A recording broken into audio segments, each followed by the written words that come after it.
हाँ चलिए focus clear. देखो कल वाला कर लिए थे हम लोग।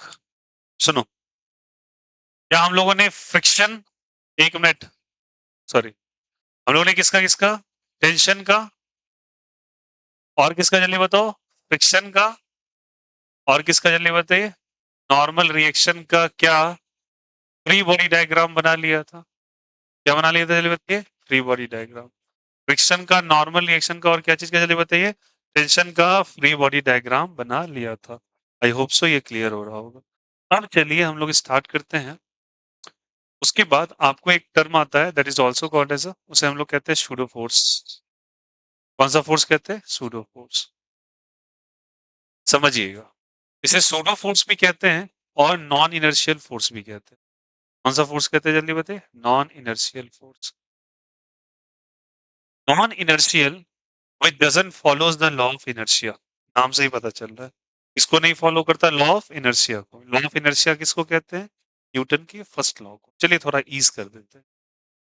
अगर एक सिस्टम के अंदर सुनना अच्छे से, एक कोई सिस्टम है, जब कभी मैं सिस्टम बोलूं ना, तो वहां पे आपके पूरे के पूरे ब्लॉक या किसी जिस पे आप वर्क कर रहे हो, जिसको जो इक्वेशंस को आप बना रहे हो, जो सवाल आप बना रहे हो, उसे सिस्टम ही कहा जाता है।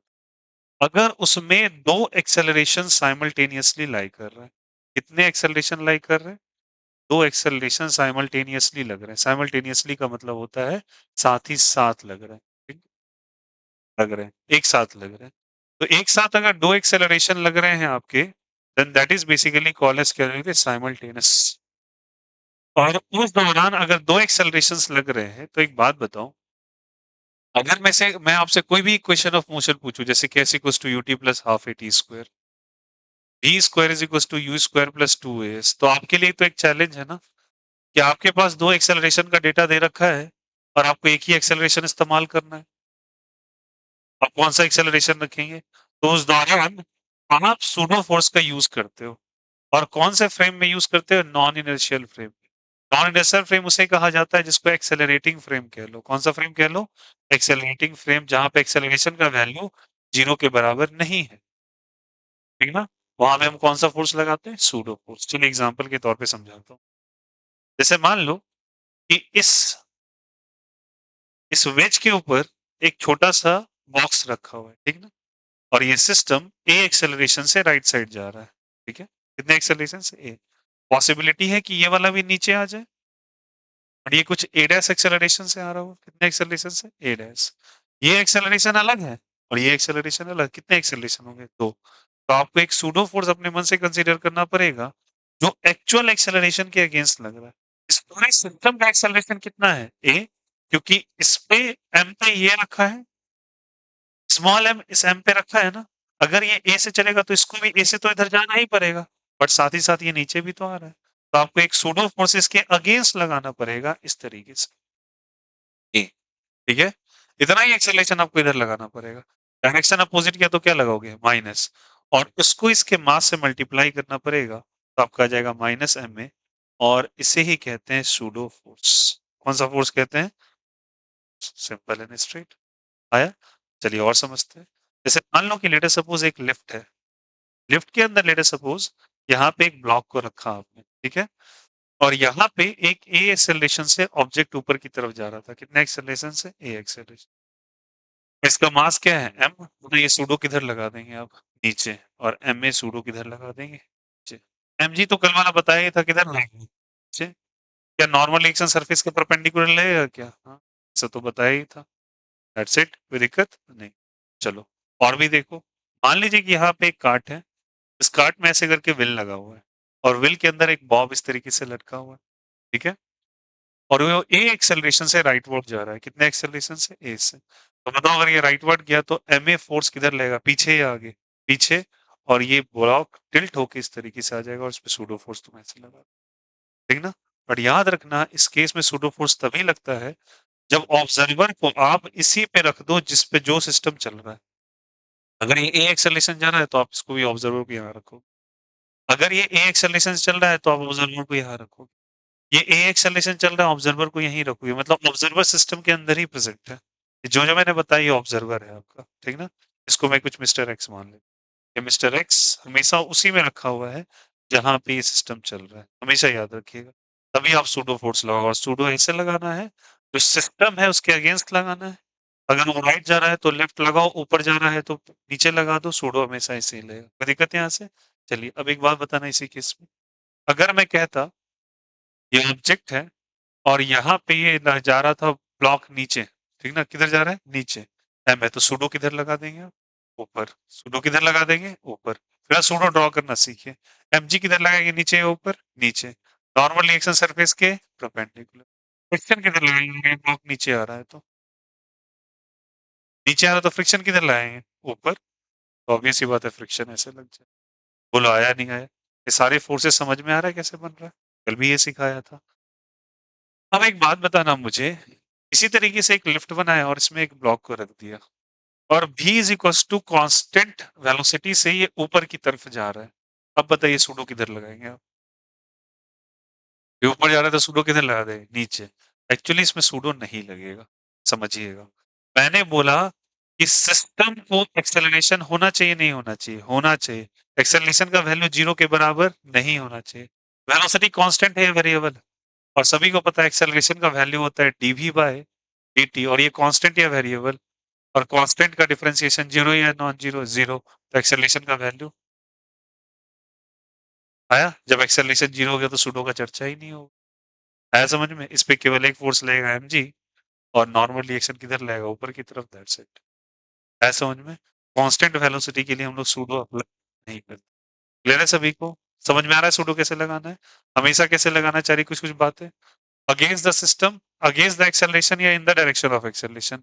Against the direction of acceleration. बोलो हाँ या नहीं? द डायरेक्शन ऑफ व्हाट, जल्दी बताइए? Direction of acceleration. एक्सेलरेशन के अपोजिट डायरेक्शन में लगा। ठीक है? ठीक ना? और इसका फॉर्मूला जो होता है, इसका वैल्यू जो होता है, फोर्स बराबर mass of object, mass of क्या, जल्दी बताइए? Object into acceleration of system. Acceleration of क्या, जल्दी बताइए? System taken in opposite direction. Taken in कौन से डायरेक्शन, जल्दी बताइए? In opposite direction. ये दिमाग में बैठा लो, कभी गलती नहीं होगी। This are the basics, crux जो आपको आना ही चाहिए, तब आप समझ जाओगे कैसे अप्लाई करना है।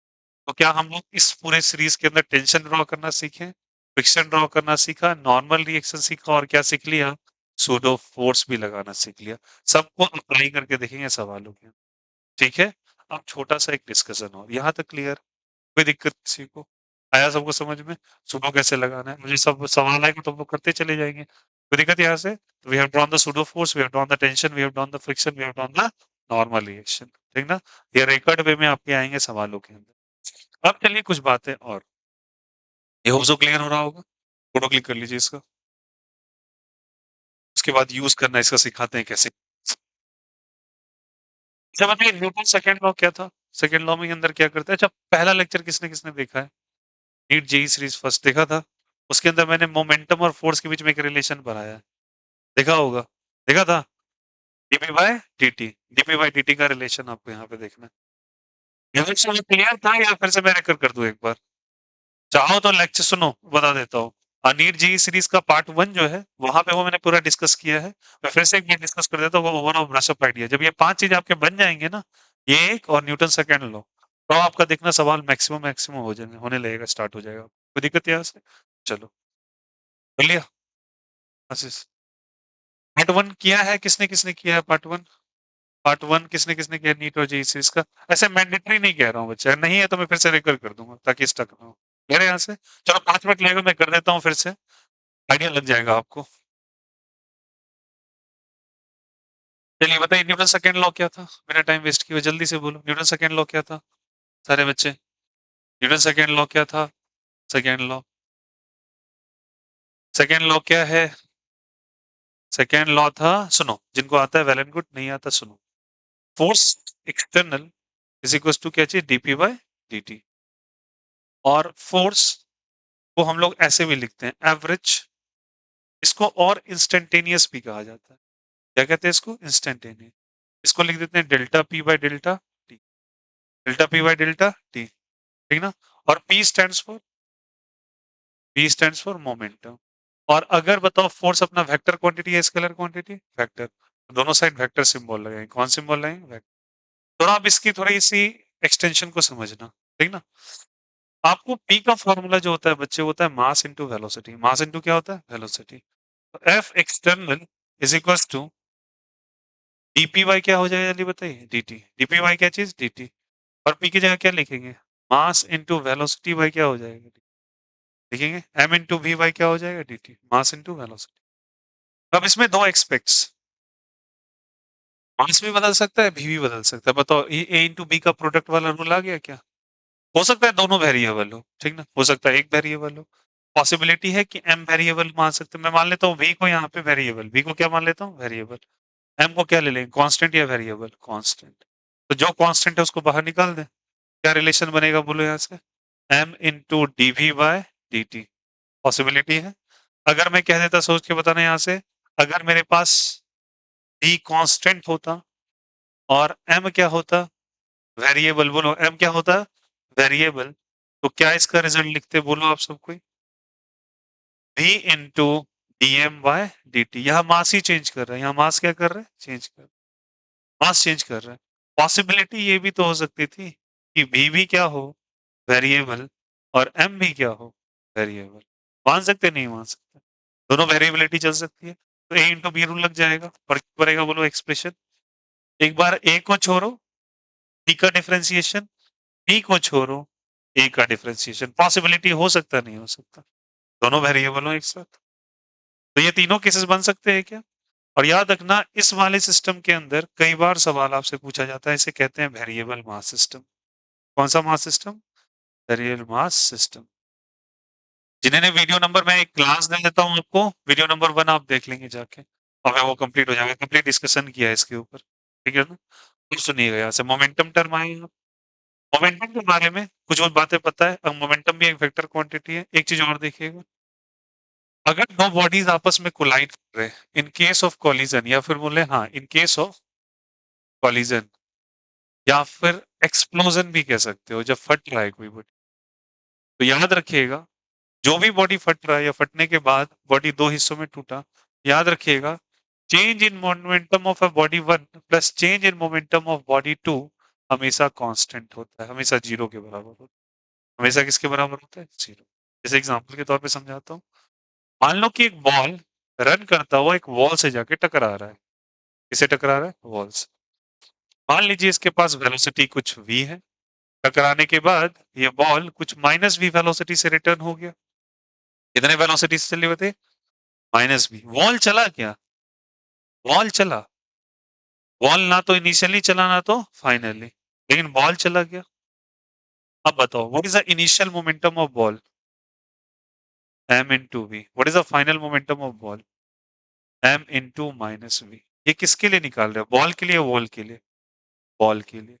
अच्छे, मैंने क्या कहा आपको, यहाँ पे दो ऑब्जेक्ट्स है, 1 और 2। क्या मैं कह सकता हूँ ये मेरे लिए ऑब्जेक्ट नंबर 1 है और ये मेरे लिए ऑब्जेक्ट नंबर क्या है? 2, ठीक ना। अब change in momentum of 1 plus change in momentum of 2 किसके बराबर? 0 के बराबर। तो बताना यहाँ से चेंज इन मोमेंटम ऑफ 1 मैं निकाल रहा हूँ इसका चेंज। चेंज कैसे निकालते हैं? पी फाइनल माइनस क्या लिखेंगे? P initial plus change in momentum of 2 को क्या मैं वॉल मान लूँ क्या? इज इक्वल टू कितने के बराबर? 0। अब बताइए यहाँ से इसका फाइनल वैल्यू कितना है? क्या माइनस एम भी लिख सकते हैं क्या? और इनिशियल कितना है? एम भी। और दोनों डेल्टा पी ऑफ क्या लिखेंगे बोलिए यहाँ से? वॉल। कितने के बराबर? 0। इसको ट्रांसफर कीजिए, डेल्टा पी ऑफ क्या हो जाएगा बोलिए यहाँ से? Wall is equal to minus minus उधर जाके प्लस 2 एम भी आ जाएगी। आया? मोमेंटम ऑफ वॉल कितने के बराबर? प्लस 2 एम बी या minus 2 M B? Plus 2 M B के बराबर। आया समझ में? इसका माइनस में आएगा क्या? इसका क्या चीज में आएगा? क्या इन दोनों का P final minus P initial करेंगे तो क्या ना, इसे क्या आएगा? माइनस 2 एम बी, और इसका क्या आ जाएगा? Plus 2 M B. ये वॉल का निकला, वो बॉल का निकला, ठीक ना। सिंपली समझो, इस पे अगर माइनस आने वाला तो इस पे प्लस लगा दोगे आप। इसीलिए तो सब दोनों का कितने के बराबर है? 0। एक प्लस तो दूसरा माइनस हो। क्या क्लियर है यहाँ से? ये चेंज इन मोमेंटम का केस समझ में आया। अब एक चीज और देखिएगा, इसके केस में थोड़ा सा कभी कभी एक्सटेंडेड फॉर्मूला यूज कर लेते हैं। सारे बच्चे बताना, इसी को थोड़ा सा मैं एक्सप्लेन करता हूँ। सारे बच्चे बताओ, क्या मैं कह सकता हूँ mass by volume, mass by volume कितने के बराबर? डेंसिटी। किसी के बराबर चले बताओ? डेंसिटी। तो मास इक्वल्स टू क्या लिखेंगे बोलो यहाँ से? Mass equals to density times volume. Density times volume, confuse नहीं कीजिएगा। ये वॉल्यूम को मैं वी डैश से रिप्रेजेंट कर रहा हूँ। किससे? V dash. लिख सकते हैं क्या? अब बताओ, mass equals to density into volume. और वॉल्यूम को क्या लिखा जा सकता है? Area into length. Area into क्या चीज? Length. Volume can be written as area into length. A for जल्दी बताइए, एरिया, और एल फॉर लेंथ। अब बताओ, इस मास की जगह रो इंटू ए इंटू एल लिख सकते हैं क्या? रो इंटू ए इंटू एल, इस वाले एक्सप्रेशन में आना। तो वी इंटू, सारे बच्चे बताना, एम एम की जगह क्या रखेंगे? Rho into A into L by क्या हो जाएगा? D T. ये आपका आ जाएगा। v is equal to rho into A into L by क्या हो जाएगा? D T. ये आपका आ जाएगा। मैं मान लेता हूँ डेंसिटी और एरिया कांस्टेंट है। डेंसिटी एरिया को बाहर निकाल देंगे तो क्या बन जाएगा बोलो यहाँ से? डी एल बाई क्या चीज? D T. फिर से आपका एक एक्सप्रेशन आ गया। ये तमाम एक्सप्रेशन आपको यूज होते हुए दिखाई देंगे किसमें? कि न्यूटन्स लॉ ऑफ मोशन के अंदर। मैं गारंटी बोलूं सब के सब, ये फर्स्ट सेकेंड और थर्ड, सबसे इंपॉर्टेंट लॉ यही होता है। सेकेंड लॉ बार बार एप्लीकेशंस में आएगा। कोई दिक्कत किसी को? ठीक ना? अब बताइए, फोर्स मेरा क्या है? ये दे रखा है आपको। फोर्स का फॉर्मूला सबको पता है, क्या होता है? Mass into acceleration. Mass into acceleration. और एक्सेलरेशन को फर्दर हम लोग लिख सकते हैं DV by DT. DV by क्या चीज? DT. DV by DT. Further एक बात बताइए, एक्सेलरेशन का वैल्यू आया डीवी बाय क्या चीज? डीटी। आया क्या? इसको फर्दर ऐसे लिख सकते हैं DV by dx into dx upon dt. बोलो आया नहीं आया? जिस चीज से डिवाइड करोगे उसी चीज से मल्टीप्लाई। अब डीवी बाई डीएक्स है और डीएक्स बाई क्या है? डीटी। अब डीएक्स बाई डीटी जो होता है वो होता है वी। क्या होता है वो? वी। तो डीवी बाई क्या हो जाएगा? डीएक्स इनटू वी लिखेंगे क्या? क्या लिखेंगे? वी। तो फर्दर क्या आ जाएगा मेरे पास बोलिए? A is equal to V into DV by क्या हो जाएगा? डीएक्स। डीवी बाई क्या हो जाएगा? डीएक्स। एक्सेलरेशन का वैल्यू है। वी इंटू डीवी बाई क्या हो जाएगा? डीएक्स। ये आपका आ जाएगा। तो एक्सेलरेशन का वैल्यू आपको कभी अगर ये नजर आए तो कंफ्यूज नहीं की, ठीक ना? तो आपको याद रखिएगा, फोर्स यहाँ पे टाइम के रिस्पेक्ट में वेरी कर रहा था। फोर्स टाइम पे डिपेंडेंट था। इन फोर्स यहाँ पे अगर एक्सेलरेशन में एक्स आ जाए तो किस पे डिपेंडेंट हो जाएगा? एक्स पे। तो एक बात बताओ, ये एक्सप्रेशन समझ में आया फोर्स का सभी को? ये एक्सप्रेशन फोर्स का समझ में आया? बोलो हाँ या नहीं। अब बताओ, इस फोर्स के एक्सप्रेशन के अंदर मैं इसी को लिख रहा हूँ, फोर ऐसे करके एक्सटेंड करके एक पॉइंट बना रहा हूँ। फोर्स का वैल्यू मेरे लिए आया पहला m into DV by D t. बोलो आया नहीं आया? और दूसरा क्या आया? m इंटू, बोलो सब कोई, डीवी बाय, डीवी बाई क्या चीज? Sorry, v into DV by d x. v into क्या है? Dv by d x. तो याद रखना, यहाँ फोर्स किस पे डिपेंडेंट है? टाइम पे। तो फोर्स किस पे डिपेंडेंट है जल्दी बोलो? टाइम पे। Is a function of time. Force is a function of time. और यहाँ पे force is a function of x. Force is a function of what जल्दी बताइए? एक्स। ये एक्स पे भी डिपेंडेंट है, ये टाइम पे भी डिपेंडेंट। आया समझ में? तो ये फंक्शन ऑफ क्या है जल्दी बताइए यहाँ से? फंक्शन ऑफ क्या है जल्दी बताइए? ऑफ टाइम है। और ये फंक्शन ऑफ क्या है जल्दी बताइए? एक्स है। अब कैसे बोलेंगे ये फंक्शन ऑफ एक्स है? बच्चे एक्स यहाँ पे वेरिएबल है या कांस्टेंट है? ये बदलेगा तो ये भी, इसलिए उस पर डिपेंडेंट है। आया समझ में?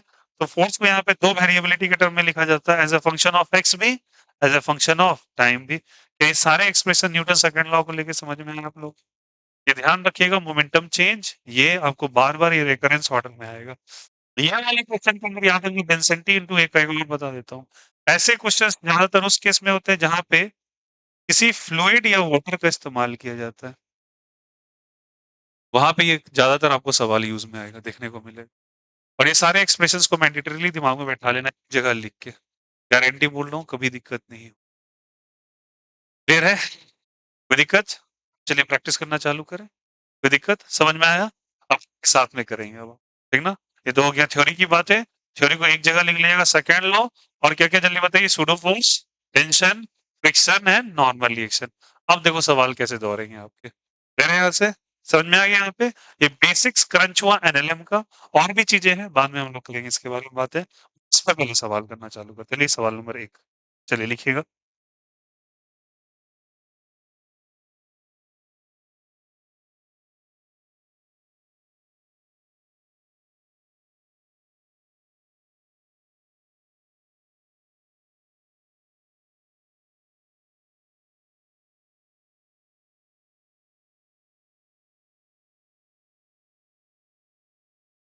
पैरेलली सुनिए आप लोग, आप पीवाईक्यूज उधर नीट के भी निपटाते चलोगे साथ ही साथ। जब कभी मौका मिले, देखो कुछ नहीं करना है, जब कभी टाइम मिले क्वेश्चंस लेके बैठो, बनाना चालू कर दो, ठीक ना।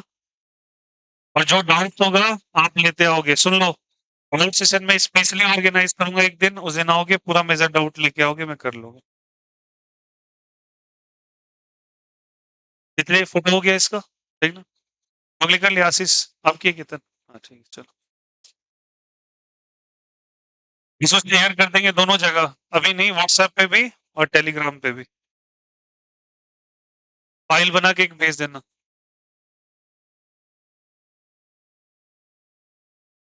चलिए सवाल एक लिखते हैं।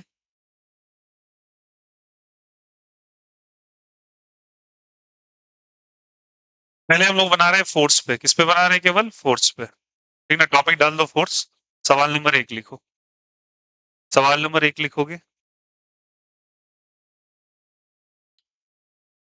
सवाल नंबर एक लिखोगे, लिखिए।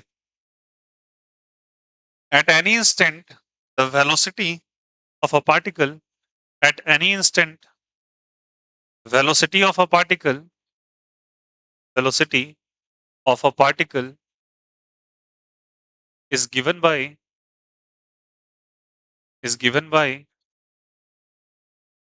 v is equals to v is equals to 2t I cap plus 3t square j cap, 2t I cap plus 3t square j cap, 2t I cap plus 3t square j cap, 2t I cap plus 3t square j cap, full stop डालेंगे। if the force acting on a particle if the force acting on a particle if the force acting on a particle at t is equals to 1 second, at t is equals to 1 second, at t is equals to 1 second is is is I cap plus x j cap, I cap plus x j cap, और bracket में डाल के लिखिएगा Newton, I cap plus x j cap, I cap plus x j cap, Newton लिखिएगा। फिर लिखिएगा find the value of x, find the value of x, value of क्या जल्दी बताइए, x, find the value of x, find the value of x। चलिए सारे बच्चे order वे में ध्यान देंगे। ये क्या दे रखा है, वेलोसिटी, कुछ कुछ बेसिक बातें। एक्सेलरेशन का भी वैल्यू बताया, कहना इसे dv बाई dt भी तो होता है, dv क्या होता है dt, तो क्या एक्सेलरेशन हम निकाल लेंगे यहाँ से। एक्सेलरेशन इज इक्वल टू क्या लिखेंगे, बोलो सबको, डी v बाई क्या चीज dt, what is the value of velocity, 2t I cap plus 3t square, कौन सा कैप, j कैप, बाई क्या हो जाएगा dt, हो जाएगा क्या, तो हटाएंगे dt बाई dt का वैल्यू कितना 1, तो 2 I कैप हो जाएगा, बोलो हाँ या नहीं। 3 को हटाएंगे टी स्क्वायर का डिफरेंशिएशन, तो एक बार करके दिखा दे, समझ में ना यार, अरे अरे डिफरेंशिएशन आता है ना, 2 इंटू क्या हो जाएगा D t by D t, चलो एक बार करके बता देते हैं। यहाँ से 3 हटेगा, क्या हो जाएगा बोलो, यहाँ से टी स्क्वायर बाय क्या हो जाएगा डी टी, कौन सा कैप हो जाएगा जे कैप, हो जाएगा क्या। अब D T by D t का वैल्यू कितना 1, लिखोगे 2 इंटू क्या लिखोगे 1 इंटू कौन सा कैप आई कैप, मैं डायरेक्टली 2 आई कैप लिखता हूँ, और यहाँ पे क्या हो जाएगा 3 टू जा 6 इंटू 2 इंटू टी, कौन सा कैप हो जाएगा जे कैप, तो 2 आई कैप प्लस क्या हो जाएगा 6 टी, कौन सा कैप जे कैप। ये क्या निकाले तुम जल्दी बताओ, एक्सेलरेशन, क्या निकाले एक्सेलरेशन, फोर्स का वैल्यू, मास इनटू एक्सेलरेशन, मास का वैल्यू दे रखा है, कितना दिया हुआ है, मास नहीं गिवन है, मास इज इक्वल टू लिख लिया 0.5 केजीज, ये मैंने ब्रैकेट में लिखा है 0.5 kg, mass equal to 0.5 kg, mass equal to कितना जल्दी बताइए 0.5 केजी, लिखा यहाँ से मेंशन कर लीजिए कहीं पे, 0.5 इंटू कितना बताइए एक्सेलरेशन का वैल्यू 2 आई कैप प्लस कौन सा कैप 60, कौन सा कैप जे कैप, बताइए कितना हो जाएगा, 0.5 से मल्टीप्लाई करेंगे, 2 इंटू 0.5 1, और 2 इंटू 6 0.5 इंटू 6 3, 1/2 होगा ना ये, तो कितना हो जाएगा 3, 1 आई कैप प्लस 3 टी क्या हो जाएगा जे कैप, बोले आएगा नहीं आएगा। अब टी का वैल्यू कितना सेकंड रखने के लिए कहा 1 सेकंड, तो रखो 1 सेकंड, तो क्या हो जाएगा आई कैप प्लस 3 इंटू 1 इंटू कौन सा कैप जे कैप, आई कैप प्लस क्या हो जाएगा 3 जे कैप। और हमसे क्या दे रखा है कंपैरिजन, वैल्यू क्या दिया है बोलो सबको, आई कैप फोर्स का वैल्यू कितना दिया हुआ था आई कैप प्लस एक्स जे कैप एक्स की जगह यहाँ क्या दिख रहा है 3 तो एक्स का वैल्यू कितना आ गया 3 इसी को वैल्यू बेस्ड कहा जाता है आया समझ में कैसे हुआ कोई दिक्कत किसी को कंपेयर कर लेंगे क्या यहाँ आई की जगह आई यहाँ एक्स की जगह 3 और जे की जगह जे तो एक्स का वैल्यू कितना 3 बना सवाल कर लेंगे क्या क्वेश्चन सॉल्यूशन कॉपी कर लीजिएगा स्पेस छोड़ के क्वेश्चन नंबर 2 लिखते चलेंगे फटाफट जल्दी से लिखो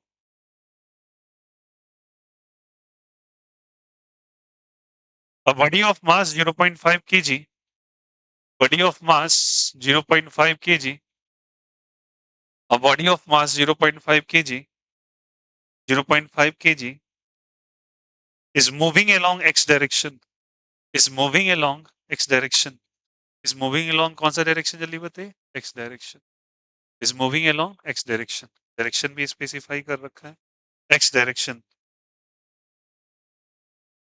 लिखिएगा the velocity varies with x velocity varies with x velocity varies with x velocity varies with x with x with x as velocity varies varies varies जिसको कहते हैं is equal with x by a relation v is equals to tan root x by a relation v is equals to tan root x by a relation v is equals to tan root x by a relation v is equals to tan root x लिखा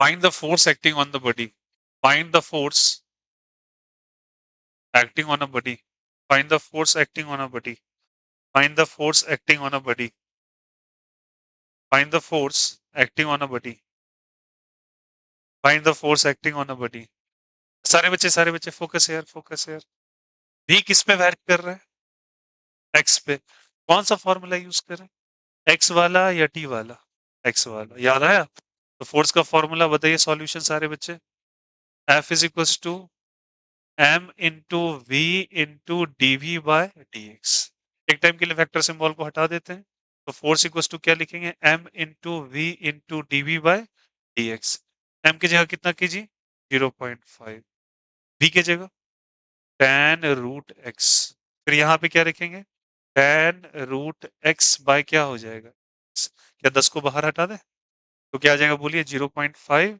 into tan root x into क्या लिखेंगे tan into x पे power 1/2 कर देंगे bye क्या कर देंगे dx अब बताइए यहाँ से 0.5 रहने दीजिए tan रूट क्या कर देंगे x इंटू 10 ये 1/2 x पे पावर -1 हो जाएगा क्या अब बताइए यहाँ से डेसिमल प्लेस गया 10 से 10 क्या हो गया कैंसिल आउट x पे पावर 1/2 और यहाँ पे tan और भी है ना ये 5 टाइम्स चला जाएगा क्या अच्छा यहाँ 5 रहने दे क्या 5 इंटू एक्स पे पावर क्या हो जाएगा -1 तो 5 5 जा 25 एक्स पे पावर 1/2 -1 क्या हो जाएगा एक्स पे पावर 0 हो जाएगा anything raise to the power 0 is always 1 what is the answer 25 बना नहीं बना आ रहा है समझ में कोई दिक्कत यहाँ से ये क्लियर है बोलो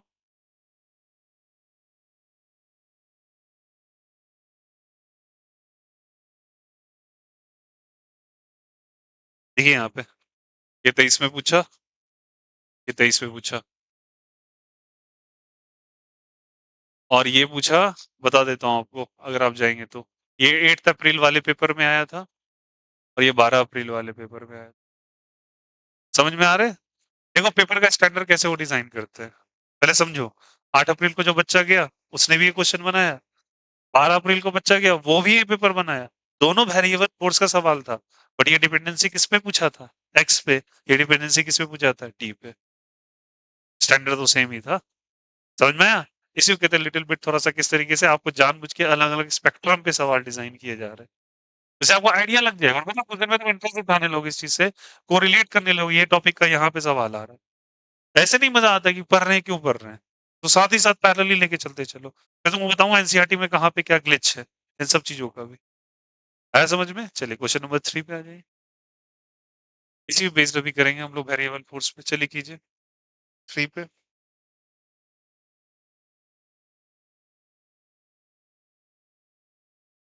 देखिएगा opposition vector, opposition vector, opposition vector, opposition vector, vector related to time, related to time, a position vector related to time is given by r vector is equals to is given by r vector is equals to r vector is equals to tan t I cap, tan t I cap, tan t I cap, देखिए tan t plus 15 t square j cap, 15 t square j cap plus 7 k cap, tan t I cap, tan t I cap plus 15 t square j cap plus 7 k cap plus 7 k cap लिखा। find find acceleration, find acceleration, find acceleration of the particle, find acceleration of the particle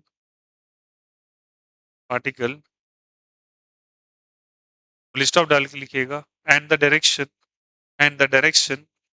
नहीं full stop में डालिए and डाला and the direction sorry for that and the direction and the direction in which it is lying and the direction in which it is lying and the direction in which it is lying and the direction in which it is lying ठीक ना। आपको जिधर वो align करेगा उसके directions भी बनाने हैं ठीक ना। बताओ क्या आर से तुम वेलोसिटी नहीं निकाल सकते हैं? आर से कैसे वेलोसिटी निकालते हैं बोलो यहाँ से। वेलोसिटी इज इक्वल टू क्या जानते हैं बोलो सब कोई, d r by D t, d r by D t. Differentiate करें क्या इसको सॉल्यूशन में सारे बच्चे। Velocity value is equal to क्या हो जाएगा बोलो यहाँ से, d r by D t. Differentiate करें तो क्या हो जाएगा बोलो यहाँ से, टैन को छोड़ दे, डायरेक्ट कर रहा हूँ, डी टी बाय क्या हो जाएगा डी टी, कौन सा कैप हो जाएगा आई कैप। 15 को छोड़ दे, डी टी स्क्वायर बाय क्या हो जाएगा डी टी, कौन सा कैप जे कैप। और कांस्टेंट का डिफरेंशिएशन 0, क्या हो जाएगा बोलो यहाँ से, tan into D T by D T कितना 1, कौन सा कैप हो जाएगा आई कैप। ये 2 इंटू टी कौन सा कैप हो जाएगा जे कैप, ये क्या हो जाएगा 10 आई प्लस क्या हो जाएगा 30 टी, कौन सा कैप हो जाएगा जे कैप। ये क्या निकला वेलोसिटी निकला क्या। एक्सेलरेशन कैसे निकालेंगे आप बोलो सबको, डीवी बाय डी टी। फिर से डिफरेंस, ये तो कांस्टेंट हो गया, कांस्टेंट का डिफरेंशिएशन 0, 30 को छोड़ दें, डी टी बाई क्या बचेगा डी टी, कौन सा कैप हो जाएगा जे कैप। तो एक्सेलरेशन बराबर सारे बच्चे 30 इंटू कौन सा कैप, कौन से डायरेक्शन में आया, एक्स वाई जेड। वाई में आया क्या, क्योंकि एक्स के लिए कौन सा कैप यूज करते हैं आई कैप, वाई के लिए और जेड के लिए, तो ये कौन सा डायरेक्शन है वाई डायरेक्शन। तो आपसे 4 ऑप्शन दिया और मुझसे डायरेक्शन पूछा है, तो कौन सा डायरेक्शन हो जाएगा वाई डायरेक्शन। क्या आप पैरेलल लेवल के साथ करें? और सब जी 2023 के पेपर में पूछा हुआ है सवाल। समझ में है कैसे कैलकुलेट करवा रहा है। देखो वो अलग अलग शिफ्ट में अलग अलग पेपर कर रहा है, बट पेपर या पैटर्न को आप देखो। क्या कोई आपको क्या लग रहा था, कोई आपको क्लेम कर सकता है या कि वो पेपर टफ था मेरे सेक्शन में, नहीं टफ नहीं था। तो 1 दिन 2 दिन और 4 दिन 5 दिन में पेपर लिए, अलग अलग शिफ्ट में पेपर लिया, और सारे शिफ्ट में पेपर इस तरीके से डिजाइन किया जाता है, हर से वो डिफरेंशिएट करके कैलकुलेट करवा रहा है। एक्चुअली इन्फॉर्मेशन जानना चाह रहा है कि कैलकुलस और एनएलएम के बीच में रिलेशन आता है नहीं आता बच्चों। आ गया कोई दिक्कत किसी को, पक्का कर लोगे ऐसा सवाल ठीक ना। चलिए कर लीजिए फोटो क्लिक, कर लीजिए फोटो क्लिक जल्दी से।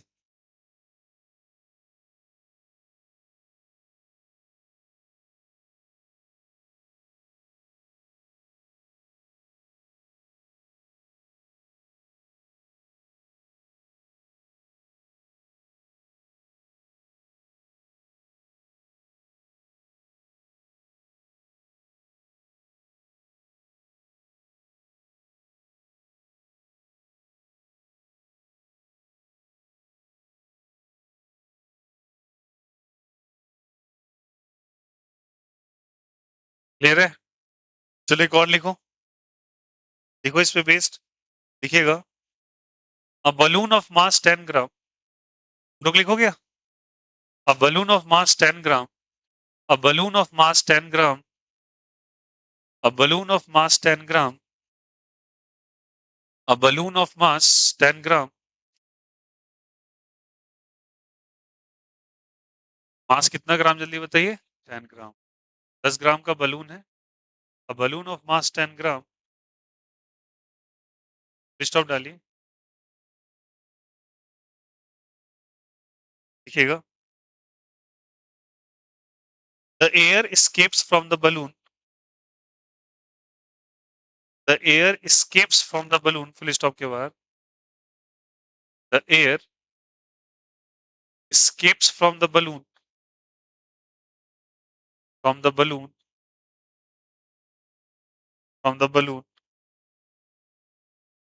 from the balloon balloon with a rate of with a rate of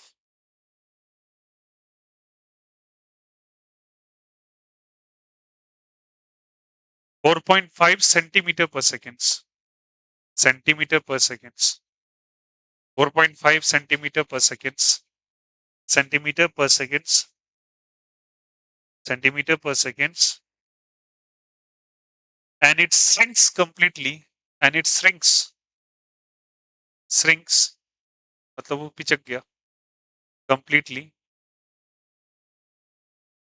in 5 seconds कितने सेकंड जल्दी बताइए ठीक ना completes shrinks completely in कितने सेकंड जल्दी बताइए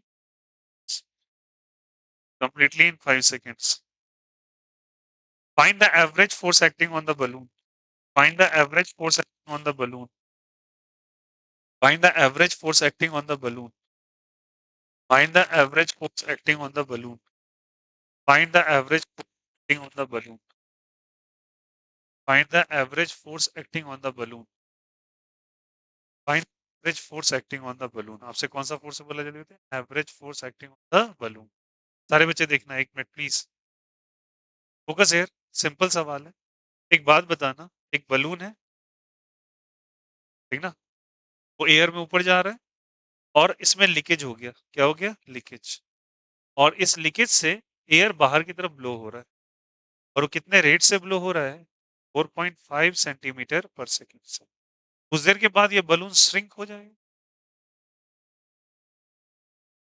after some time it will going to be shrink हो जाएगा तो लगभग कितने ग्राम का था जब एयर होता है इसके अंदर 10 ग्राम का कितने ग्राम का था और लगभग ये 0 ग्राम मान लें अब अप्रोक्सीमेटली नेग्लिजिबल मास ही मान लो बलून का जो भी मास है सब मान लो एयर का तो बताओ मास चेंज कर रहा है या सेम रह रहा है मास चेंज कर रहा है या सेम रह रहा है चेंज कर रहा है और मास अगर बदल रहा है मास चेंज कर रहा है तो ये वेरिएबल मास है या कांस्टेंट मास है वेरिएबल मास है और मास अगर वेरिएबल हो तो क्या वेरिएबल मास सिस्टम हम लोगों ने पढ़ा हाँ फोर्स का 3 फॉर्मूलाज हम लोगों ने किया था मास वेरी कर रहा था v वेरी कर रहा था और दोनों वेरी कर रहे थे तो v तो फिक्स है मास ही वेरी कर रहा है ना तो कितने सेकंड में ये चेंज हो गया जल्दी बताइए 5 सेकंड है तो फोर्स का फॉर्मूला क्या फोर्स इक्वल टू मैं लिख सकता हूँ v into D M by D t बोलो हाँ या नहीं बदलाव किसमें हो रहा है मास में किसमें मास में आपसे एवरेज फोर्स पूछ लिया तो ये तुम जो लिखते हो ना ये इंस्टेंटेनियस फोर्स का लिखते हो एवरेज जब कभी आपसे पूछे तो कुछ मत करो v into delta m by delta t delta m by क्या कर दो डेल्टा ये इंस्टेंटेनियस के लिए किसके लिए एवरेज के लिए कितने वेलोसिटी से स्कीपिंग हो रही है 4.5 से लिखिए 4 चेंज इन मास करेंगे तो चेंज इन मास कितना मास फाइनली हो गया 0 और इनिशियली कितना था 10 तो क्या लिखेंगे फाइनल मास 0 माइनस क्या चीज 10 और कितना टाइम लगा 5 लगा क्या ये कितने टाइम से चला जाएगा 0.9 चला जाएगा तो बोलो कितना हो जाएगा 0.9 इंटू क्या हो जाएगा 10 डेसिमल प्लेस गया 10 से 10 गया कितना न्यूटन हो जाएगा -9 अरे आया ये फोर्स लगाया एयर ने बलून पे तो बलून पे एयर ने लगाया किस पे बलून पे तो बलून ने एयर पे कितना लगाएगा माइनस का क्या हो जाएगा plus every action is equal and opposite reaction तो फाइनल आंसर क्या हो जाएगा माइनस न्यूटन से कौन सा न्यूटन +9 अरे आया नहीं आया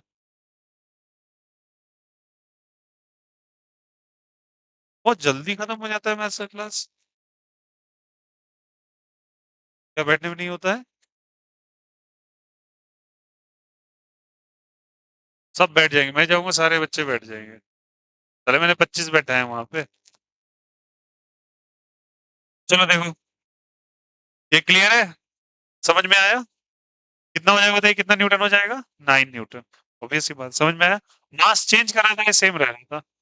चेंज कर रहा था ये। कोई दिक्कत किसी को? आया समझ में सवाल कैसा था? चलिए नेक्स्ट सवाल लिखिए। क्या आप कैटेगरी वाइज समझ पा रहे हैं चीज को, कि मासेस का क्वेश्चन कैसे आ रहा है, सॉरी फोर्स का क्वेश्चन अलग अलग तरीके से कैसे पूछ रहा है? और टैगलाइन लगाने से बच्चे को बता रहा हूँ, क्वेश्चन टफ नहीं रहेगा। क्वेश्चन की स्पेक्ट्रम उतनी ही होती है। चलो एक दो दूंगा और इजी वाला क्वेश्चन करवाता हूँ। सारे बच्चे बताना तो थोड़ा सा। एक एक क्वेश्चन करा रहा हूँ थोड़ा सा बस। समझिए, फोर्स ही कैलकुलेट करना है। मान लीजिए यहाँ पे एक फोर्स लग रहा है, ठीक ना? और इसका मास दे रखा है कुछ 2 kg का। कितने केजी का? 2 kg। आपसे यहाँ पे फोर्स लगा दिया लेटे सपोज 10 न्यूटन का। कितने न्यूटन का? 10 न्यूटन। और यहाँ पे लेटे सपोज आपको 60 डिग्री का एंगल दिया। कितने डिग्री का? 60। आपसे बोला इसे नॉर्मल रिएक्शन कितना होगा ये बताना है। नॉर्मल रिएक्शन कितना होगा ये बताना है। पहले तो एक बताओ मोटे तौर पे चीज क्या लगेगा नीचे की तरफ? mg लगेगा। तो क्या लिखेंगे बोले यहाँ से? 2 × 10। बोलो हाँ या नहीं? तो कितना 20 न्यूटन लग जाएगा? कितना न्यूटन लगेगा? 20 न्यूटन। अरे बोलो हाँ या नहीं? That is equal to mg। That is equal to क्या चीज? mg। चलिए बैठ जाइए। अरे आप लोग इतने ज्यादा क्यों हड़बड़ा के चले आते हो मैथ्स की क्लास से? क्यों छुट्टी दे दी है सर? कौन बोलता है ये बात? सुनिए, जिस समय से क्लास स्टार्ट होगा उससे 1 आवर से पहले नहीं छुट्टी लेंगे। और क्लास जब 10:20 में स्टार्ट हुआ, कैसे आप चले आए 15 मिनट पहले? बायो का बच्चे? हाँ हाँ। कौन बायो का स्टूडेंट है जो छुट्टी मांग लेता है? हाँ हाँ।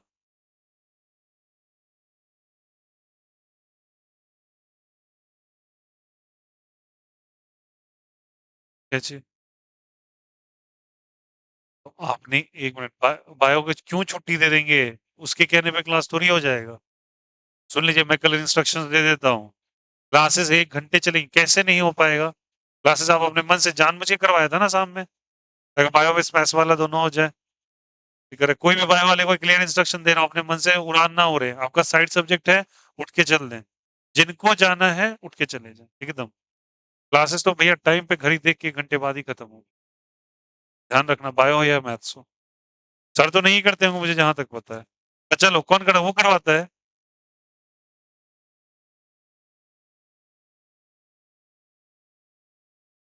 कौन?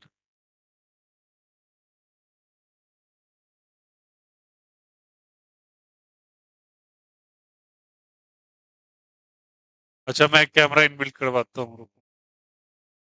कई बार बोला हूँ थोड़ा डिसिप्लिन रखा करो। क्यों करते हो ऐसे?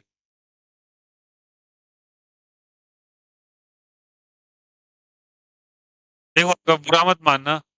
आप अपने इनडिसिप्लिनरी बिहेवियर के कारण फिर क्लेम लगाते हो कि यहाँ पे चीजें अच्छी नहीं हो रही। अपना हरकत तो सुधार है नहीं। नहीं बोल रहा हूँ मैं। गलती आपका है। फिर क्लेम किस पे लगा? टीचर बेकार है। नहीं, मैं जान रहा हूँ ये बिहेवियर्स थोड़ा सा। प्लीज कॉपरेट किया कीजिए। टीचर सीधे हैं तो आप मजा लेने लगते हो फिर। तुम्हें इन्फॉर्मेशन चाहिए तुम्हें, या तुम्हें पे वहां पे चाहिए चकाचौंध? कल मैं ऐसे यहाँ पे भी आ जाऊँ सूट बूट पहन के, क्या हो जाएगा उससे? क्वालिटी यहाँ चाहिए, यहाँ नहीं। यहाँ मैनेज कर लूंगा और कोई दिक्कत नहीं है मेरे को ये सब चीज से। मेरे को भी कुछ लोगों ने इंस्ट्रक्शंस दिया, दो चार और लाइट लगा लेते, अच्छे लगते। और कोई जरूरत नहीं है मुझे इसको अच्छा लगाना है, मुझे दिखाना ही नहीं। भाई मैं फिल्टर वाला इंसान नहीं हूँ, सामने से आके देख लो पता चल जाएगा, मुझे कुछ बोलना ही नहीं है। फालतू वाली बातें नहीं। बस फिल्टर से लगा लो ये, बोलो क्या होता है? इस पे ही काम होना चाहिए ना भाई। और टीचर आपके सीधे हैं मैथ्स वाले, आपको क्या लगता है यार? प्लीज मैं क्लियर इंस्ट्रक्शन दे रहा हूँ, रिकॉर्ड बोल रहा हूँ। He is a very good teacher. आपको अहमियत ही नहीं है अच्छे टीचर्स की। He is a really a very good teacher. Claim क्या लगाया जाता है? सीधे है। उनका सीधा होना उनके लिए खराबी है। वाह भाई। तो तुम्हें गालियों से बात किया जाएगा तो अच्छा लगेगा? आते के साथ 4 गाली, जाते के साथ 4 गाली। मज़ा आ जाएगा फिर तो। हाँ? कौन तो? सुबह में ही करता है? कौन? अच्छा ये अलब लोग।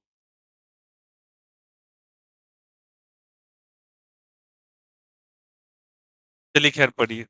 ऑन रिकॉर्ड ज़्यादा कुछ बोल नहीं सकता, लिखिएगा। क्या हो रहा है जल्दी बताइए यहाँ से? एमजी किधर लगेगा? 20 न्यूटन, ठीक ना? Please maintain it. डेकोरम थोड़ा सा रखिए अच्छे से, बेहतर है। टाइम वेस्ट हो रहा है, देखिए यहाँ से। 2 into 10 कितना न्यूटन होगा? 20 न्यूटन। ये तो इसका वेट लगेगा ही लगेगा। अब पता नहीं कितने का है, जल्दी बताइए। इसके 2 कंपोनेंट्स होंगे। इधर क्या हो जाएगा बोलिए ऐसे? एफ कॉस 60 और यहाँ पे एफ साइन 60। बोला आया नहीं आया? कॉस 60 का वैल्यू बोलिए। कॉस 60 का वैल्यू तो 10 into 1/2 कितना न्यूटन? 5 न्यूटन। ये भी किधर लग रहा है? नीचे या ऊपर? नीचे। तो 20 न्यूटन तो लग ही रहा था। 20 न्यूटन लग ही रहा था ना? तो कितना न्यूटन लगने लगा? 5 न्यूटन। 20 + 5 कितना न्यूटन? न्यूटन। तो ओवरऑल नीचे फोर्सेस कितने लग रहे हैं बताइए? 25 न्यूटन। जितना एक्शन उतना ही रिएक्शन। एन का वैल्यू कितना हो गया बताइए? 25 न्यूटन। नहीं बन जाएगा? सब 2023 के सवाल पूछे हुए हैं। सब के सब 2023 या 2022 के पेपर से सारे। समझ में आया कैसे इतना इजी सवाल पूछा था? आपको रिजोल्यूशन आना चाहिए था, दैट्स इट। डायरेक्ट आंसर आ जाता। बोलो हाँ या नहीं? क्लियर है? चलो क्वेश्चन नंबर 5, सॉरी कौन सा 6। चल लिखेंगे सारे बच्चे, चलो लिखो।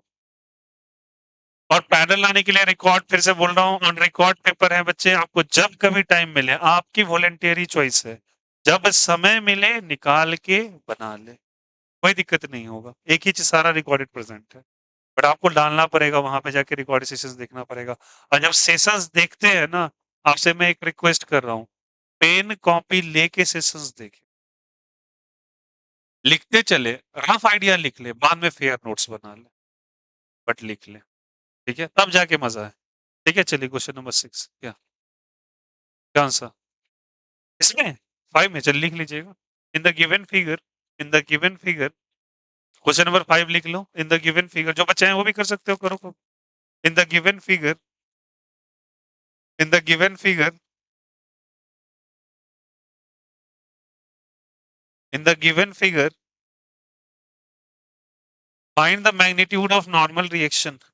In the given figure, find the magnitude of normal reaction.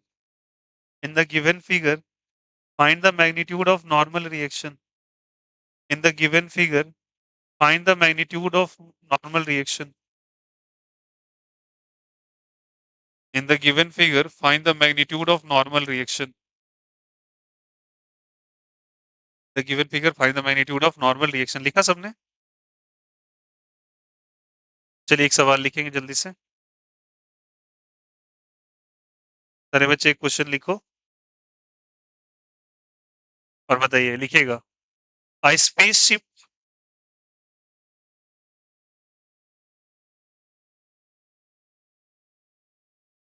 a spaceship, spaceship, a spaceship, spaceship, जो वो रॉकेट्स जो जाते हैं, spaceship in space sweeps stationary, in space, a spaceship in space sweeps, sweeps, हाँ, stationary, stationary, stationary, interplanetary dust, planetary dust, sweeps interplanetary dust, जो उसके engine के, जो उसके इंजन से निकलता वो वेस्ट है ना, उसके बारे में चर्चा किया गया। समझ में? डस्ट इंटरप्लैनेटरी क्या चीज? डस्ट। फुल स्टॉप डालिएगा और लिखिएगा, as a result mass increases at a rate of, as a result mass increases, as a result mass increases at a rate of dm t, write the expression यहां से देख के सब कोई, bv square t, As a result, mass increases at a rate of dmt bv square t. लिखा सबने? लिखा सबने यहाँ पे? अब लिखिएगा, find the instantaneous acceleration of the satellite. Find the instantaneous acceleration of the satellite. Find the instantaneous acceleration of the satellite. Find the instantaneous acceleration. Find the instantaneous acceleration of the satellite. Find the instantaneous acceleration of the satellite. लिख instantaneous acceleration of the satellite. सुनो सुनो, एक minute, काफी आसान है. Instantaneous acceleration of the satellite. सुनो क्या कह रहा है सवाल. एक मिनट, पहले पहचानते किसे सवाल को. ये एम के बगल में टीटी क्या लिख दिया भैया, इसका क्या मीनिंग है? क्या टी का कोई हिस्सा यहाँ पे वर्क कर रहा है क्या? ये टी को टी से कट कर दिया आपने. ये क्या बता रहा है? याद करो, f as a function of x को कैसे आप लिखते थे, बोलो. F is a function of, बताया था. तो m is a function of and b is a function of. इसका मतलब हुआ क्या कि एम और टी दोनों के दोनों बदल रहे हैं साथ में. और याद करो कितने एक्सप्रेशंस लिखवाए थे आपको, 3. क्या पहले में क्या बदला था? मास. दूसरे में v और तीसरे में m और v. क्या दोनों बदल रहे? आया समझ में? पहले बताओ, सबसे पहले तो ये एक्सप्रेशन को रीड करना आना चाहिए कि ये लिखा क्या है. एक्सप्रेशन किस पे डिपेंडेंसी शो कर रहा है? टाइम पे. जहां पे क्या बदल रहा है? मास भी. और क्या बदल रहा है? वेलोसिटी.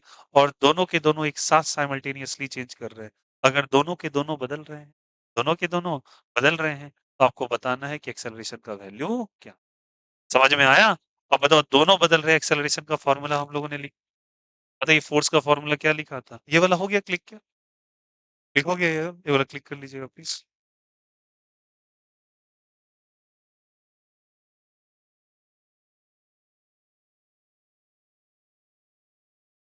सारे बच्चे बताइएगा प्लीज. लिखा? बताइए, दोनों वैरी कर रहा है, मास भी और वेलोसिटी भी. ये कैसे पहचाना आपने?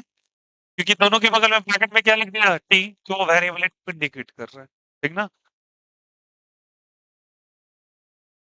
चलिए कोई मिटाते मिटाते कुछ रूल बता देना. साइड चेन्स के अंदर किसको लेते हैं एज ए फर्स्ट प्रायोरिटी?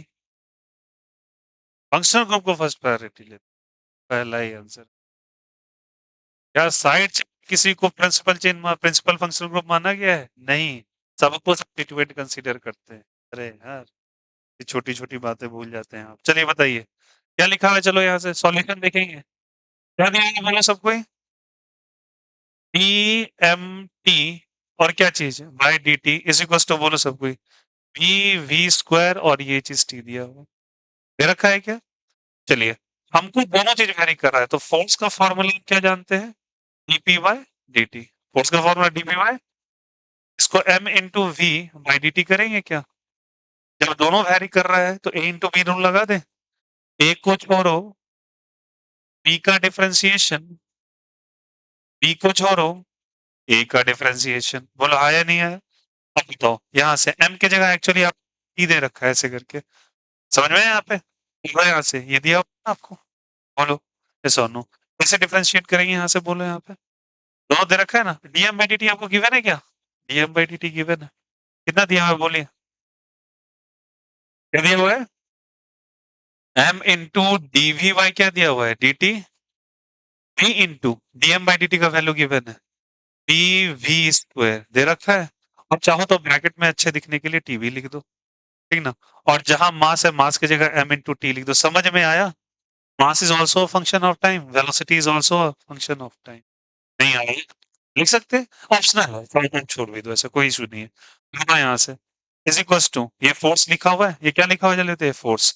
आपसे पूछा क्या है सवाल में निकालने के लिए? आपसे पूछा क्या है सवाल में? अरे अभी क्या क्या पूछा है? एक्सेलरेशन, मैक्सिमम मिनिमम, ऐसा कुछ नहीं कहा है ना. Instantaneous acceleration. कौन सा acceleration? Instantaneous acceleration. Instantaneous acceleration आपसे पूछा है, तो सारे बच्चे बताना. देखो यहाँ से इंस्टेंटेनियस एक्सेलरेशन पूछा है. एक मिनट समझना इस चीज को. इंस्टेंटेनियस एक्सेलरेशन पूछा है, तो जब कभी आपको दिया रहे यहाँ पे इस तरीके से, तो बताओ यहाँ पे आपसे, क्या ये डीवी बाई डी टी क्या एक्सेलरेशन का एक्सप्रेशन है? इसका एक्सप्रेशन है, जल्दी बताइए एक्सेलरेशन का. किसका जरूरत है? एक्सेलरेशन। एक इंस्टेंट पे समझना, एक इंस्टेंट पे लगभग मैं मान लेता हूँ कि वेलोसिटी का वैल्यू किसी पर्टिकुलर इंस्टेंट पे कांस्टेंट हो सकता है, एक बहुत शॉर्ट टाइम इंटरवल के लिए। अरे हाँ या नहीं? अगर मैं कांस्टेंट एक शॉर्ट टाइम इंटरवल के लिए, तो अगर वेलोसिटी कांस्टेंट तो कांस्टेंट का डिफरेंशिएशन जीरो। समझना, एक पर्टिकुलर टाइम के लिए, पूरे टाइम के लिए नहीं बोल रहा हूँ, पर्टिकुलर टाइम के लिए मैं मान लेता हूँ इस सेकंड के लिए वेलोसिटी का वैल्यू कांस्टेंट, कांस्टेंट तो कांस्टेंट का डिफरेंशिएशन जीरो। अगर एक्सेलरेशन जीरो तो फोर्स भी जीरो। तो वहां पे आपको जब कभी ऐसा आ जाए तो उस केस में फोर्स की वैल्यू क्या कर दो? जीरो कर दिया यहाँ से। जैसे जीरो हो तो एम इंटू क्या वैल्यू बताइए? T into D v by क्या आ गया? डी टी प्लस जल्दी बताओ यहाँ से इसको b into v d v cube into t कर लेंगे, बोलो हाँ या नहीं? अरे बोलो। अब इसको ट्रांसफर कर लो, इधर क्या हो जाएगा? Minus b v cube into क्या हो जाएगा? टी, और एम को टी से ऐसे करके डिवाइड कर दो, डीवी बाई डी टी, और डीवी बाई डी टी ही मेरा क्या है? एक्सेलरेशन। तो एक्सेलरेशन का वैल्यू क्या आ गया? Dv cube into t by क्या हो जाएगा? M into. नहीं आया? अरे बोलो हाँ या नहीं? Is it okay? फिर से देखना, यहाँ दोनों चीजें वेरी कर रहे थे, मास भी और क्या चीज? वेलोसिटी भी। मैंने यहाँ m की जगह क्या रख दिया? mt, ऐसा सवाल में दे रखा था। और v की जगह क्या रख दिया? dm by dt की जगह ये पूरा एक्सप्रेशन रख दिया। ठीक है, रख दिया, उठा के मल्टीप्लाई किया। मैंने कहा एक पर्टिकुलर इंस्टेंट पे v के वैल्यू को वहां पे फिक्स माना जा सकता है। अरे बोलो हाँ या नहीं? माना जा सकता है। तो जहां पे पर्टिकुलर सेक्शन के अंदर v का वैल्यू कांस्टेंट है तो कांस्टेंट का डिफरेंशिएशन जीरो। तो v का डिफरेंशिएशन एक्सेलरेशन देता है। अगर एक्सेलरेशन जीरो तो फोर्स भी जीरो। हमेशा जीरो नहीं, उस इंस्टेंट में क्या हो जाएगा? जीरो। वहां से मैंने डीवी बाई डी टी का वैल्यू निकाल लिया, और डीवी बाई डी टी ही मेरे लिए क्या है? एक्सेलरेशन। ये value. Is the concept is clear? सवाल कैसे सोचा समझ में आया? यहाँ पे ये वेरिएबिलिटी का केस था। आई होप सो क्लियर हो रहा होगा। चलिए क्वेश्चन और लिखो जल्दी से, लिखिएगा सभी कोई।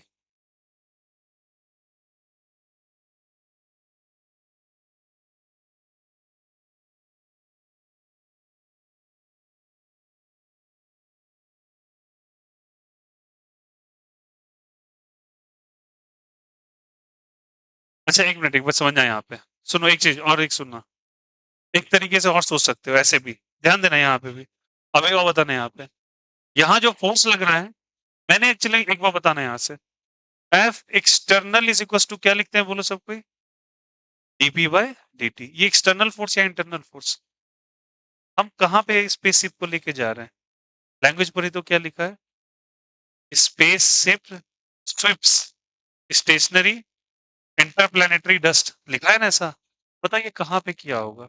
जहां पे इंटरप्लैनेटरी डस्ट, द प्लैनेट्स के बीच में कहीं ना कहीं डस्ट रिलीज हो रहा है। अरे बोलो हाँ या नहीं? समझो क्या हुआ। जैसे एक प्लैनेट ऐसे करके देखो यहाँ से, प्लैनेट्स के बीच में बहुत सारे डस्ट उड़ रहे हैं, उसको एक रॉकेट स्विप करके गया, तो उसके ऊपर धूल का परत जमा हो। समझ में आ रही बात? देखो कैसे हुआ, सवाल क्या था?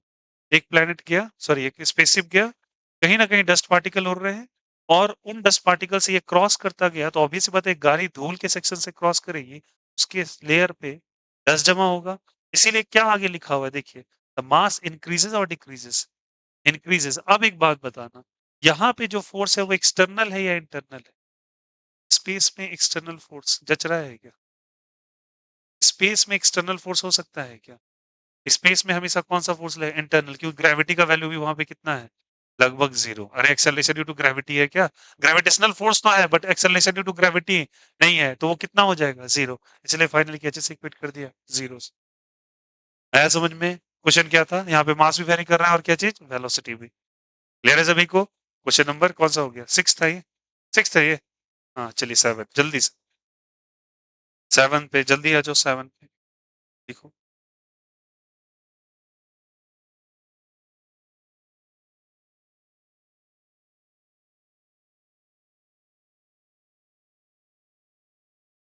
लिखेगा सभी कोई?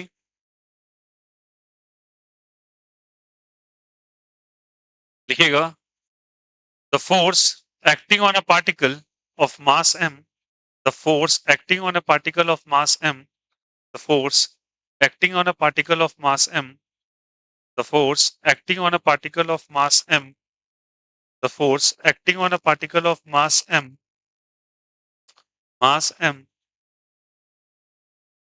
is given by ft is equals to ft is equals to ft is equals to ft ऐसे करके is equals to f not e पे power minus bt. ft is equals to f not e पे power minus bt. e पे power minus bt. मोटे तौर पे integration आता है सभी को पूरा थोड़ा 11th वाला तो आता होगा. ले रहे हैं यहाँ से फुल स्टॉप डाल के लिखिएगा. फुल स्टॉप डाल के लिखिएगा. Find the find the find the expression of velocity as a function of time. Find the expression of velocity as a function of time. Find the expression of velocity as a function of time. Find the expression of velocity as a function of time. Velocity as a function of time. Find the expression of velocity as a function of time. Find the expression of velocity as a function of time. Velocity as a function of time. ठीक ना? ft is equals to f not e पे power क्या हो जाएगा minus bt. ठीक ना? तो velocity बताओ ft का मतलब समझ में है. फोर्स किस पे डिपेंड है टाइम पे. ये वाला क्वेश्चन क्लियर हुआ था ना. समझ में. यहाँ पे मास वेलोसिटी मास वेरी कर रहा था या वेलोसिटी मास. अच्छा एक्सप्रेशन कॉपी किए थे क्या. ये वाला तो हो गया ना. ये समझ में आ गया था ना कैसे हुआ. चलो देखो. अब देखो यहाँ से F T is equal to F not E पे पावर क्या चाहिए माइनस बी टी. फोर्स यहाँ क्या लिख सकते हो बोले सबको ही. Mass into acceleration is equal to F not E पे पावर क्या हो जाएगा minus B T. M into A की जगह क्या लिख सकते हैं DV by D T is equal to F not E पे पावर क्या हो जाएगा माइनस बी टी. बोलो आया नहीं आया. कोई दिक्कत यहाँ नहीं. अब बताइए यहाँ से अगर मुझे पता करना है तो m into D V is equal to F not E पे power minus B T into D T कर सकते हैं. बोलो हाँ या नहीं. इंटीग्रेटिंग ऑन इधर साइड्स इंटीग्रेशन में एफ नॉट रहेगा एम रहेगा क्या. नहीं. अरे बोलो हाँ या नहीं. इंटीग्रेशन में यहाँ से कर रहा हूँ 0 से v और यहाँ 0 से t. 11 का थोड़ा सा इंटीग्रेशन का जिन बच्चे को आता है वेल एंड गुड. नहीं आता है मैं इंटीग्रेशन करवा दूंगा. उतना तो उम्मीद कर सकता हूँ इंटीग्रेशन बेसिक से आता होगा. है ना. ठीक है चलो डीवी का इंटीग्रेशन वो क्या हो जाएगा बोलिए यहाँ से v 0 से लेके v एफ नॉट ई पे पावर माइनस बी टी का इंटीग्रेशन ई पे पावर माइनस बी टी होता है और जो एक्स्ट्रा टर्म दिखाई देता है उसे डिवाइड भी करते हैं. जिनको नहीं आता कोई बात नहीं है मैं खुद ही करवा दूंगा आपको. एक्स्ट्रा टर्म दिखाई दे रहा है टी के अलावा उसे क्या कर दो डिवाइड. तो माइनस भी एक्स्ट्रा दिखाई दे रहा है कर दिया यहाँ से. एक बार टी की जगह टी एक बार टी की जगह जीरो. तो क्या एक्सप्रेशन बोलेगा बोलो यहाँ से एम इंटू बोलो सबको ही v माइनस क्या हो जाएगा जीरो. v माइनस क्या हो जाएगा जीरो इज इक्वल टू बोलो यहाँ पे एफ नॉट ई पे पावर क्या हो जाएगा माइनस बी टी बाई क्या हो जाएगा माइनस बी ई पे पावर क्या हो जाएगा minus b into zero by क्या हो जाएगा माइनस बी. बोलो आएगा नहीं आएगा. अरे कोई दिक्कत. एक बार टी की जगह टी एक बार टी की जगह जीरो. तो यहाँ लिखेंगे m into v is equal to F naught सारे बच्चे बताना इंटू ई पे पावर क्या हो जाएगा minus B T by minus B minus minus E पे पावर क्या हो जाएगा minus B. Anything raise to zero is always one. Minus minus यहाँ से क्या हो जाएगा प्लस हो जाएगा ना. माइनस माइनस क्या जी प्लस. ये तो वन ही हो गया. वन बाय क्या बचेगा बी. अब दोनों में से कुछ कॉमन ले ले क्या क्या ले ले कॉमन बोलो सबको ही. वन बाय बी कॉमन ले ले. क्या बचेगा यहाँ से बोलो यहाँ से यहाँ क्या बचेगा माइनस ई पे पावर माइनस बी टी और यहाँ पे वन. बोलो हाँ या नहीं. वन बाय बी तो यहाँ माइनस वन बचेगा ना. अब बताओ यहाँ से पलटी मार के लिख लो. दैट इज इसको भी को इधर भेज एम को. तो बी इज इक्वल टू क्या हो जाएगा F not by B M one minus E पे पावर क्या हो जाएगा minus B T is a fine. आया समझ में. सारे के सारे पेपर्स बताओ क्या आपको सारे के सारे पेपर्स डिपेंडेंटेड हैं वेरिएबल फोर्सेस पे हैं. सारे फोर्स कैलकुलेट करवा रहे हैं. दो ही फंक्शंस पे तो बन रहे हैं या तो डिफरेंशिएशन पे या तो इंटीग्रेशंस पे. क्वेश्चन देखने में अब बताओ क्या कर सकता है. कुछ क्वेश्चंस अगर बेसिक चले जाओ तो वहां पे केवल वेलोसिटी वेरी करवा सकता है. मास वेरी करा के mass as a function of time दे देगा. Velocity as a function of time दे देगा. इस क्वेश्चन के अंदर मास और वेलोसिटी दोनों as a function of time दे. समझ में आया. और क्वेश्चन में ऐसा कोई टिपिकलिटी नहीं था. बट थोड़ा तो आपको स्ट्रेंथन सोचना पड़ेगा. बेसिक कंसेप्ट कहता है यहाँ पे कौन सा फोर्स था एक्सटर्नल फोर्स. वो धूल भरे रास्ते से जैसे स्पेसशिप गुजरा उसके ऊपर धूल जमा हो गया. उसका धीरे धीरे मास क्या होने लगा इंक्रीज. वही दे रखा था आपको ये एक्सप्रेशन के तो. आपसे क्या कैलकुलेट करा था एक्सेलरेशन. कोई दिक्कत? समझ में आई बात है? चलो लगे हाथों, एक क्वेश्चन और करके इसको और करो, चलो जल्दी से, जल्दी करो। इजी इजी क्वेश्चन है, बहुत आसान लग रहे हैं। हाँ भाई, मैं आसान लग रहे हैं, आसान लग रहा है। अगर ऐसा है तो बहुत अच्छा, नहीं है तो और भी अच्छा।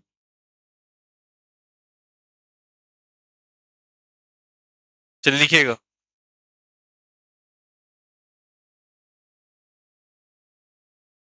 आपसे कह रहा है F is equals to R by T square, F is equals to R by T square, R by T square, R by T square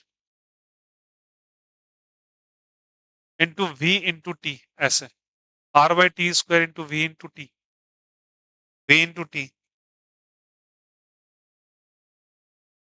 we into T. ठीक है, plot the graph, plot the graph, plot the graph, plot the graph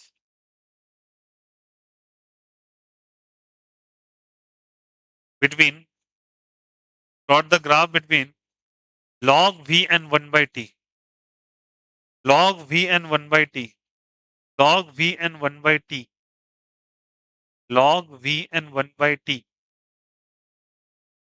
log v and 1 by t, log v and 1 by t. Plot the graph between log v and 1 upon t. Plot the graph between log v and 1 by t. ठीक है, log v and 1 by t। ले रहे हैं यहां से?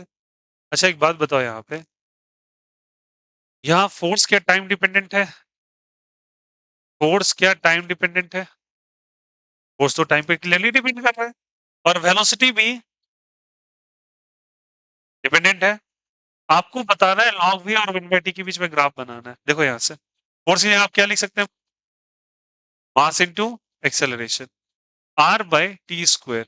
आप चाहो तो वीटी को ऐसे भी लिख सकते हो, वीटी को हटा भी सकते हो। वो इंडिकेशन बस है कि वेलोसिटी भी किस पे वेरी कर रहा है, टाइम पे। अब मुझे बताना, अब तुमसे जो पूछने जा रहा हूँ, एक्सेलरेशन के लिए दो एक्सप्रेशन हैं, आप क्या लिखना चाहोगे?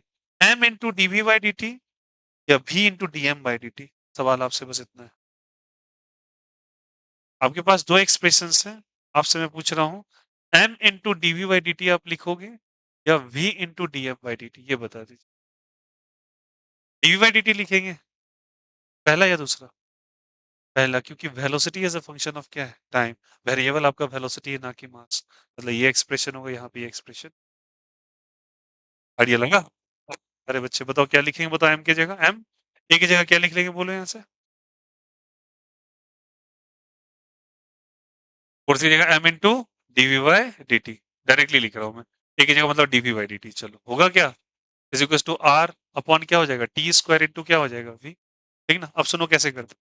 वी वाले टर्म को इधर, टी वाले टर्म को इधर, इसलिए घबराना नहीं, इंटीग्रेशन का एक rule है, क्योंकि जिसके साथ जो वेरिएबल होता है उसके साथ उसको अरेंज कर सकते हैं। टी के साथ क्या लगा हुआ है, वी, वी वाले टर्म को एक तरफ ले आइए, m into DV by v. I hope so जो जो बच्चे 11th में एटलीस्ट में हैं उनको तो ये वेरिएबल सेपरेबल मेथड पता होगा। एक वेरिएबल को एक तरफ उठा के रखते हैं, और ये dt को उधर लेके जाएंगे तो क्या हो जाएगा, आर इंटू डी बाई क्या हो जाएगा, टी स्क्वायर। आया समझ में? बता दो क्या करते हैं, इंटीग्रेट। क्या कर देंगे, इंटीग्रेट, dx बाय x का इंटीग्रेशन सुबह सुबह बताया। क्या होगा बोलो सब कोई? एम इन टू बताया था ना ये फॉर्मूला। क्या एल एन वी कर देंगे इसको, या फिर लॉग बेस ई वी? बोलो तो बताया था। और बताइए 1/t² का भी डिफरेंशिएशन बताया था, इट्स -1/t। क्या हो जाएगा बताइए यहाँ से, -1/t। और एक्स्ट्रा इंडेफिनिट इंटीग्रेशन है तो कांस्टेंट ऐड करेंगे क्या? तो बताओ यहाँ से क्या बन जाएगा, बोलो सब कोई। log v into m is equal to -r/t plus क्या हो जाएगा, c। बताओ अब m को क्रॉस मल्टीप्लाई कर देंगे तो क्या बन जाएगा, बोलो। ये समझ में आया कैसे हुआ? अरे बोलो, log बेस भी समझ में आया।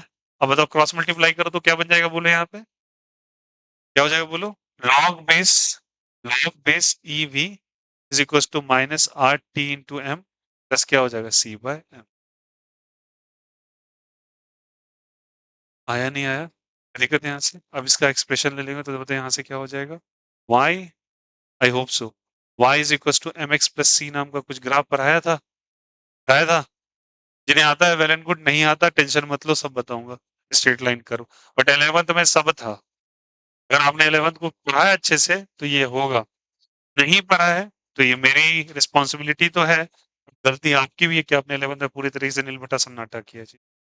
तो स्ट्रेट लाइन कर्व बहुत बनाया था ना, y axis x axis m slope था, सी इंटरसेप्ट था। आया समझ में कैसा नेचर हुआ कर्व का? स्ट्रेट लाइन, वहां से आइडिया लगा।